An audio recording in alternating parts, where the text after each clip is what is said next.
Russian envoy to the United Nations Vitaly Churkin says Iran is playing an active role in the fight against the Daesh terror group.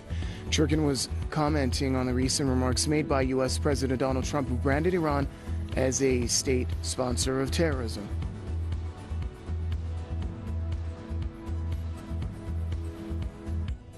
Russian President Vladimir Putin has put the Air Force on high alert for, quote, a time of war. The Defense Ministry says it has been ordered to do what it calls a snap check of the aerospace forces. This comes after NATO's deployment of troops as well as military hardware at Russian borders.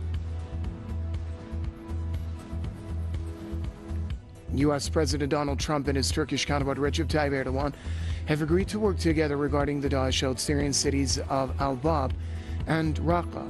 In a phone call, Trump and Erdogan also discussed issues including a safe zone in Syria, the refugee crisis, and the fight against terror.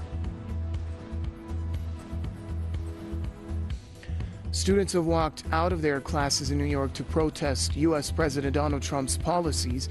They have chanted slogans against Trump's recent travel ban on immigrants, as well as his pick for Education Secretary, Betsy DeVos.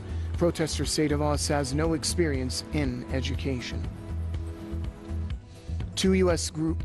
rights groups have filed a complaint against immigration officials over what they call systemic abuses and violations of legal immigrants' rights. The groups have accused customs and border officials of holding people for hours without food at airports following Trump's travel ban.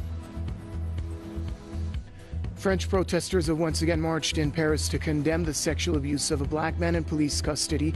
The demonstrators have expressed outrage at the abuse and called the police murderers. They have burned a car and sprayed graffiti on the walls demanding justice for the victim, identified as Theo. German Chancellor Angela Merkel says Western sanctions against Russia cannot be lifted due to renewed clashes in eastern Ukraine. Ukrainian and pro-Russian forces have been exchanging accusations over the violence which has rather killed dozens. Merkel has already urged Russian President Vladimir Putin to use his influence to stop the fighting. And the Colombian government has begun talks with the country's second-largest rebel group, the National Liberation Army, to end more than 5 decades of deadly conflict. The negotiations follow 4 years of successful talks with FARC rebel which resulted in a historic peace deal last year.